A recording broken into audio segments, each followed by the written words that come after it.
Hai semuanya, kalau kemarin-kemarin gue bikin video atau audio devosi dari apa yang gue renungin daily.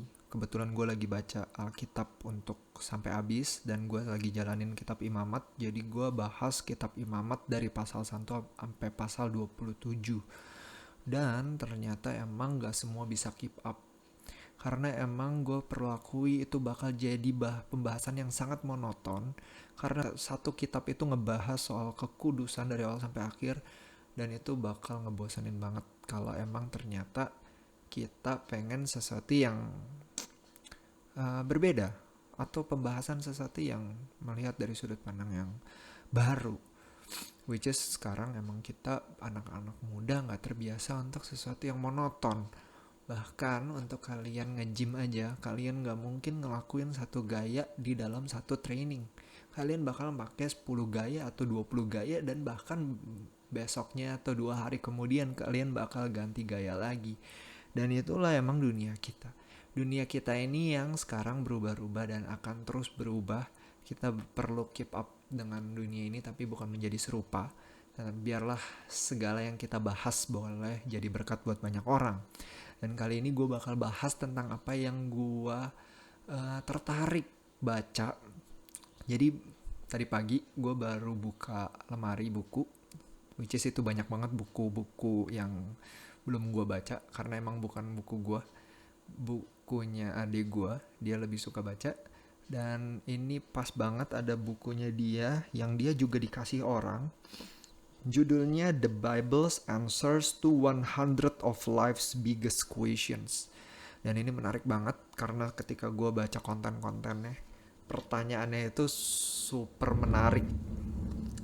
Kayak kepercayaan-kepercayaan orang, kepercayaan Mormon, kepercayaan Saksi Yehova, siapa itu Holy Spirit, bagaimana mungkin Tuhan Yesus bisa memiliki karakter dia 100% Allah dan 100% manusia, apakah mujizat itu sesuatu yang mungkin atau mustahil. Nah, ini akan banyak dibahas di semua pertanyaan-pertanyaan buku ini.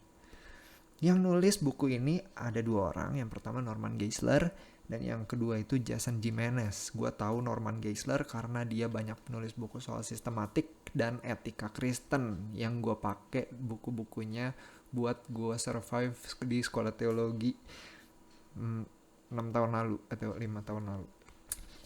Oke, kita langsung masuk aja ke pertanyaan pertama.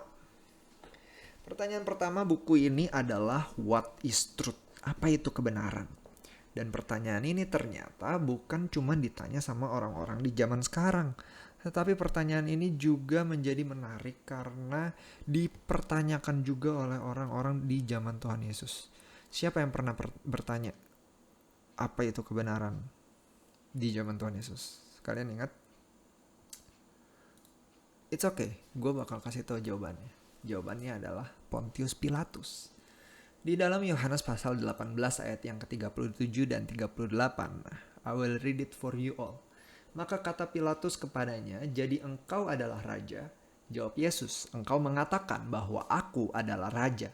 Untuk itulah aku lahir dan untuk itulah aku datang ke dalam dunia ini, supaya aku memberi kesaksian tentang kebenaran.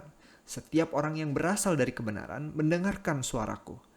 Kata Pilatus kepadanya, this is the question. Apakah kebenaran itu? Ceritanya nggak lanjut. Nggak ada ceritanya Tuhan Yesus sempat ngejawabin pertanyaan itu. Nggak diceritain. Tapi yang jelas perikopnya langsung masuk. Yesus dihukum mati. Apa itu kebenaran? Pertanyaan yang simple, tapi butuh jawaban yang perlu kita pikir dalam. Karena kebenaran itu nggak sesimpel yang kita pikir. Membahas tentang kebenaran, misalnya kalian nyari tahu satu hal, misalnya corona dari mana, kalian googling, terus nanti di Google itu bakal ngasih 10 jawaban atau ngasih 20 jawaban yang berbeda-beda. Misalnya corona dari Amerika, atau corona dari Israel, atau corona dari elit global, atau corona dari Tuhan, atau corona dari bapak emak lu. Ya nggak tahu. Banyak banget jawaban-jawaban yang diberikan oleh Google. Namun jikalau semuanya menganggap diri benar, lalu apa itu kebenaran? Dan menarik sekali, kebenaran itu sesimpel truth itu dari kata true, T-R-U-E, sesuatu yang benar, yang sesimpel mengatakan apa adanya. Dan kebenaran itu adalah sesuatu yang apa adanya yang akan dikatakan. Misalnya gue ngomong, ya gue apa adanya adalah manusia. Lalu kalian akan bilang, wah konspirasi, lu sebenarnya bukan manusia, lu alien atau lu avatar. Ya terserah, gue sesimpel ngomong kalau gue manusia, gue dilahirkan oleh bapak manusia dan ibu manusia dan melahirkan anak yang manusia. Sesimpel itu. Tetapi kebenaran itu perlu kita pahami jauh lebih dalam lagi, karena ternyata di dunia ini gak sesimpel kita bisa mengerti kebenaran. Norman Geisler membantu kita untuk bisa paham truth dari 4 hal yang disingkat dari kata true itu sendiri, T-R-U-E. Dari kata T, transcendent, which is transcendent itu artinya berasal dari Tuhan, atau ada intervensi Tuhan di dalam kebenaran ini. Misalnya aja kayak gravitasi. Gravitasi itu bukan di-create oleh Newton, melainkan dia menemukan adanya gravity. Dan gravity itu diciptakan oleh Tuhan. Dan kebenaran itu diciptakan oleh Tuhan. Sehingga ketika ada orang yang menemukan kebenaran, maka kebenaran itu berasal dari Tuhan. Dan Tuhan merevealnya melalui 2 hal, yaitu wahyu umum dan wahyu khusus. Wahyu umum ya creation, penciptaan, kita bisa lihat bintang, matahari, bulan, hujan, gunung, fenomena-fenomena alam.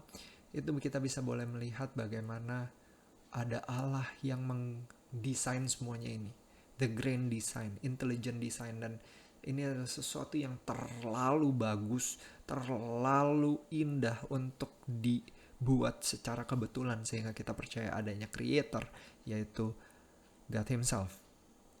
Yang kedua adalah TR, real, R. Dan apa itu real? Real itu sesuatu yang nyata. Misalkan ada seseorang yang berkata bahwa Ray itu adalah alien. Tetapi Ray mengatakan bahwa Ray itu adalah manusia. Maka kedua kalimat itu gak bisa sama-sama benar. Karena kalau gak pastilah salah satu salah, atau salah satu benar, atau dua-duanya salah. Emang dua-duanya salah. Tapi kalau dua-duanya benar itu terlalu absurd. Gak bisa.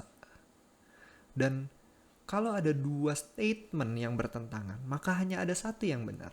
Dan itu real, nyata. Dan yang kedua, TRU, universal. Universal itu adalah kebenaran yang diakui oleh semua orang. Misalkan 1+1 sama dengan 2. Mau orang di Afrika, di Ghana, di Oman, di India, di Indonesia, di New Zealand, sampai ke Kanada, semua juga ngakuin 1+1 sama dengan 2. Dan kita percaya this is the truth. Inilah kebenaran. Kebenaran itu sesuatu yang bisa diakui oleh semua orang.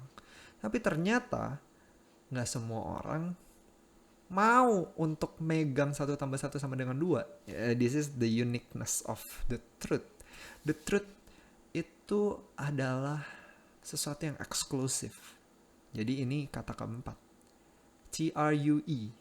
I-nya itu adalah eksklusif. Kenapa the truth is exclusive?